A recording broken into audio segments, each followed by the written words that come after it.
Welcome, everybody. Welcome to this edition of Ramblings of an Old Fart podcast. Hello, my name is Craig Warren. I'm 71 years old. I've been married almost 53 years, father of 9 and grandpa to a bunch. I'm sort of retired. I retired at 65 to provide full-time care for my wife, who's had some serious health issues. But lately I realized that I needed something to do to keep my mind active. So why not a podcast?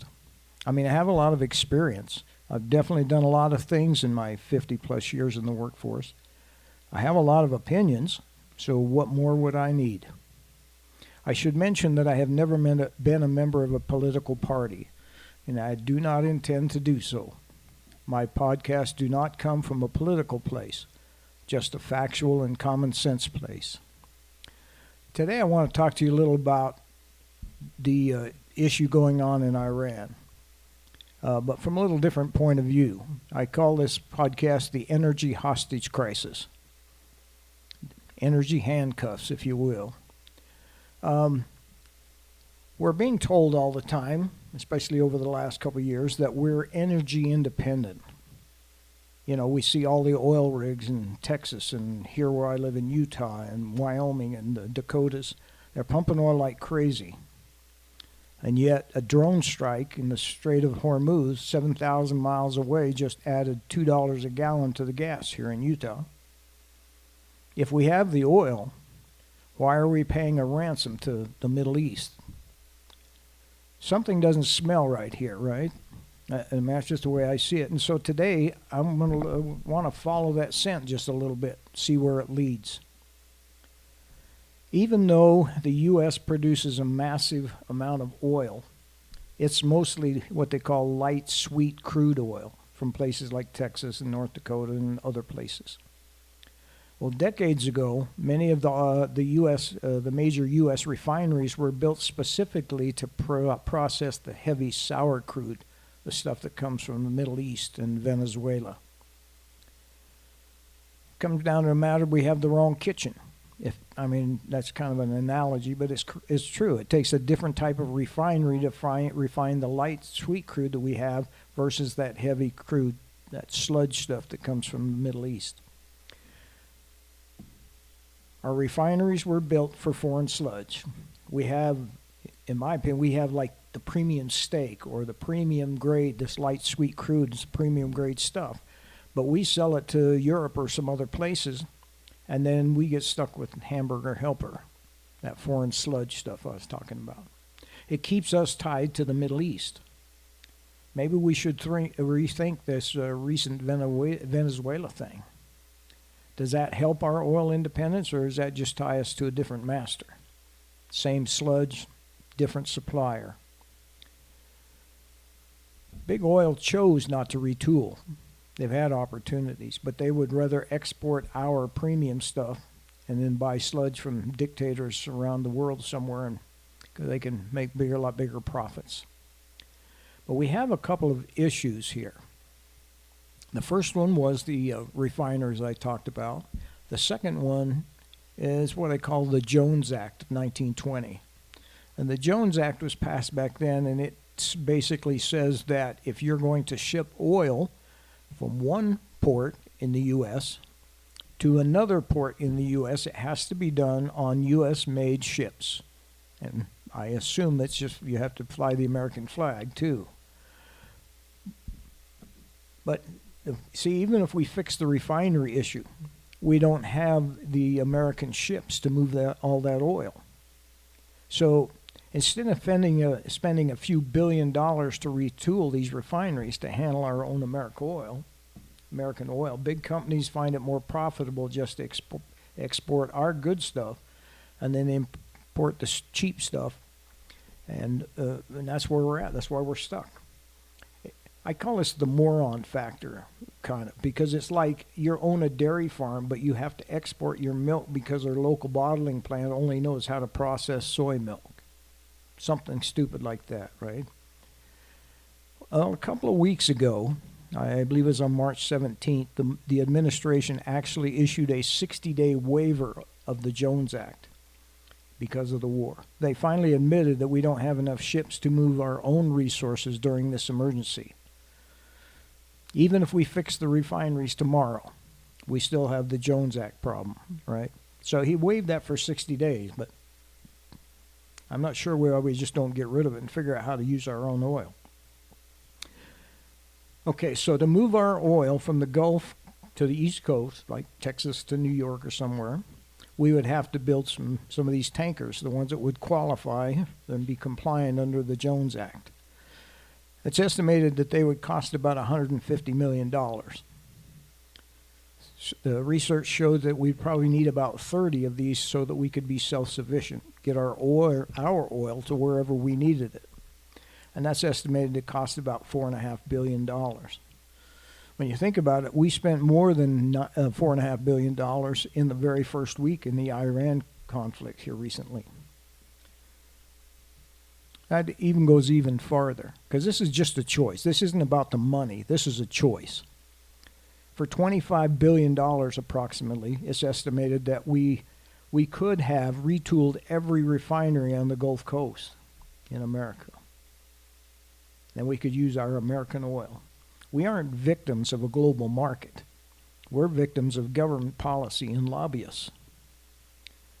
And now we're not only paying extra for the oil, but we're paying the war tax.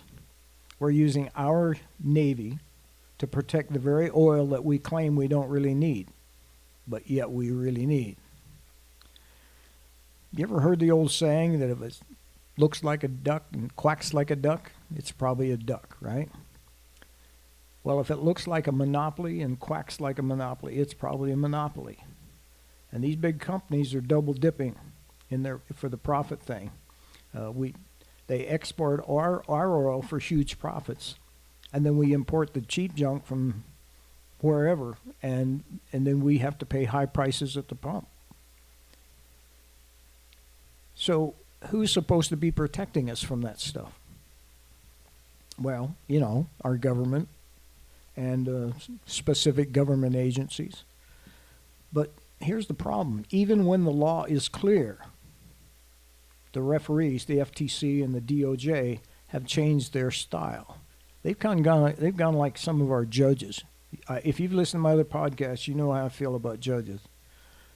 They believe, like some of the judges now, that here's what the law says, but I have discretion. Instead of sentencing somebody to 5 years, they let them off with 60 days of time served, kind of a thing. Discretion. Anyway,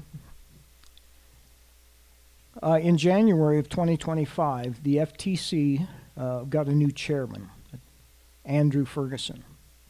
He explicitly promised a more permissive approach to oil and gas mergers. Instead of investigating these big companies for collusion or monopoly behavior, the FTC has been approving massive deals like the Chevron Oil buying out Hess Oil. Actually makes the companies even bigger and more powerful. Exactly what we need, bigger oil companies, right?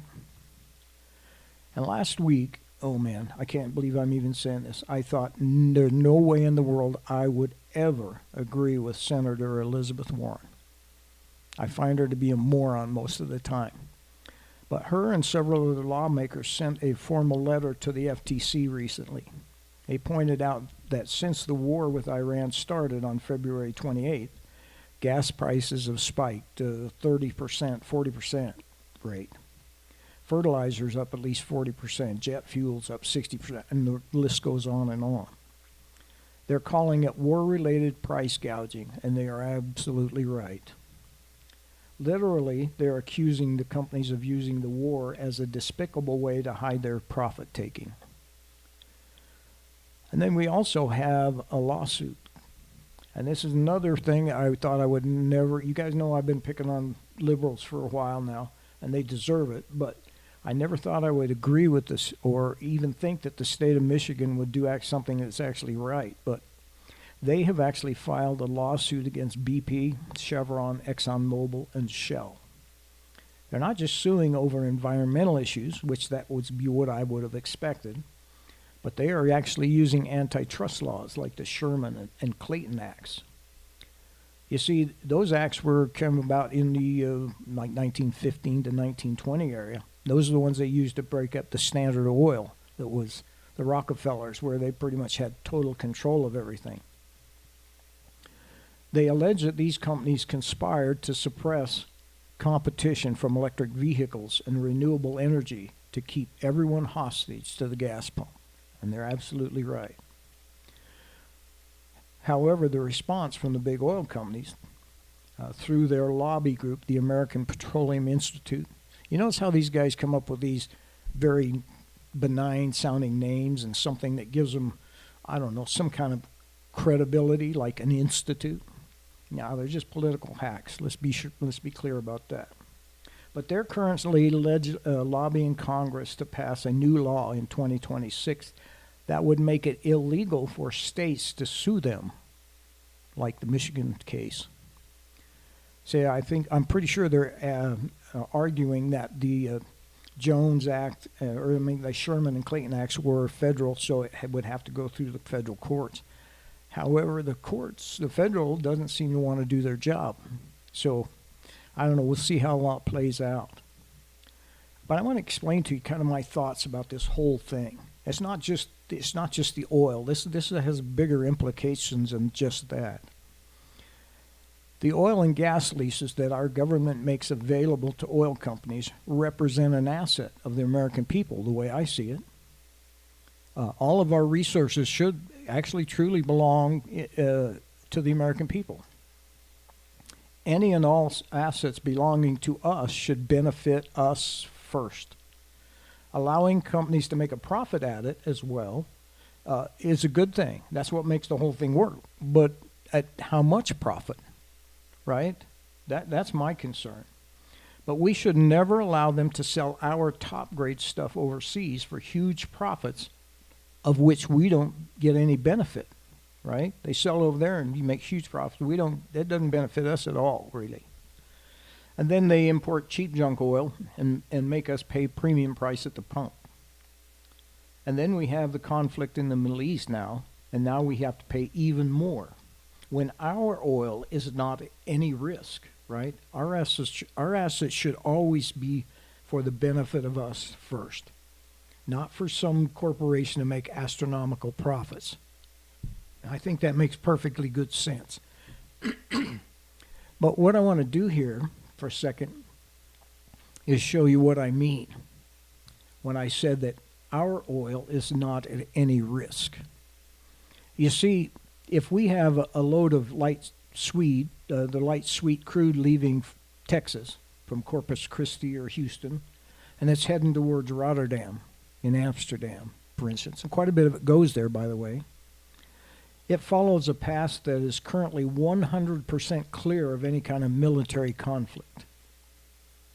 Say it would leave through the Gulf of Mexico, go through the Florida Straits, it would hit the North Atlantic, and smooth sailing across the North Atlantic. Smooth sailing, I'm assuming there's not any huge storms, but the maritime stuff, that's a risk that everybody takes, right? But then once it gets over there, it would hit the English Channel and on up to Amsterdam. So there is absolutely zero danger in reality. There are no hostile navies, no missile zones, no narrow choke points that are controlled by adversaries on the route. None of the stuff like we have through the Straits of Hormuz and the Iran thing. So even though the ship is in the middle of a peaceful Atlantic, the oil inside of it is sold at war prices, $120+ a barrel, because events happening 7,000 miles away. Take a look at the math, if you will, about this situation. So what if we were refining our own oil? Here's kind of the black and white for comparison to show the estimated difference. We'd have to spend, I don't know, $30 to $40 billion, and it'll take some time to retool the refineries. We'd also have to eliminate the Jones Act or get some new ships built, which would take time. I would say we eliminate the Jones Act, because if there are other vessels that are willing to haul the oil for us, I don't see a problem. as long as they're dependable and trustworthy. But the true energy independence factor, I would definitely be worth it. Just look at what we're going to spend in this stupid war again over there. That would more than cover this. Cover this several times over. And I think we got to do this and got to do it soon. To me, the idea of being free of the dependence on the Middle East and all of the wars and disruptions and all of that stuff, well, that sounds pretty damn good to me too. Let me just take a quick peek here, though, and do a comparison. If we look at the global loop where we're at now versus the domestic loop, if we start producing or using our own oil, we look at the volatility situation. And of course, in the Middle East, it's always high. There's always a high risk because you never know. The next headline could trigger another war over there of some kind, or they could even be fighting against each other over there. It doesn't matter, but it can still interrupt the flow of the oil, right? But if we do our own, there's not very much risk, right? We're producing here on American soil. We're shipping on preferably American ships, and we ship it from one location to wherever it needs to be, either to New York or Carolinas or wherever on the West Coast, whatever we need to do, right? The price of gas, approximately over the last several years, with the global loop, it's been running between $3.80 and $5. We had it down lower than that for a little while, but you can never count on it staying there, right? But it's in the best estimates I could find that we could consistently see gas prices between $2.25 and $2.75 a gallon. Now, I don't know about you, but I could live with that if we didn't have to worry about these interruptions and gas prices spiking and we being off to war somewhere in the Middle East for some fight, protect some kind of a resource that we don't really even need anymore. I'm thinking really seriously we need to put pressure on our governments to get this done somehow. Regardless of what the big oil companies want, we need to do it. This is our resource. And we need to make sure they're using our resource wisely. As I said before, I have no problem with making a reasonable profit on it. They have risk, they have investment they have to make. But come on, how much do you really need to make, right? Okay, in summary here, I just want to mention the law could apply here. But the industry, the big oil, is currently spending hundreds of millions of dollars to ensure that the referees, our government and our representatives and the government agencies, they're spending money to keep them on the sidelines. They are essentially buying a get-out-of-jail-free card from the very people, Congress and these agencies, who are supposed to be holding them accountable. While we watch ships that are sitting idle in the Strait of Hormuz, and we watch price at the local pump climbing towards $5 a gallon, it's worth asking ourselves, who's actually winning here? Well, I'm going to tell you that next time in the Energy Hostage Crisis Part 2. Follow the money. I'm going to go through that. We're tracking a $450 million trail of campaign cash that leads from the oil fields of Texas to the halls of Washington. We're going to see exactly why our high gas prices is someone else's record-breaking profits. One last thought. You know that I've always tried and be nonpartisan, but lately I've been probably a little more focused on the liberal and the Democrat side here, and they deserve it, believe me. But trust me, in Part 2, the conservative, the Republican side, they're going to get theirs too. We follow the dirt. By dirt, we follow the money, and we name names. So I want to thank you for joining me today. I hope you found this entertaining, educational, and thought-provoking. But make sure you join me again next time for Part 2. God bless you and keep you. This is Craig Warren. Thanks for joining me with this Ramblings of an Old Fart podcast. Good day.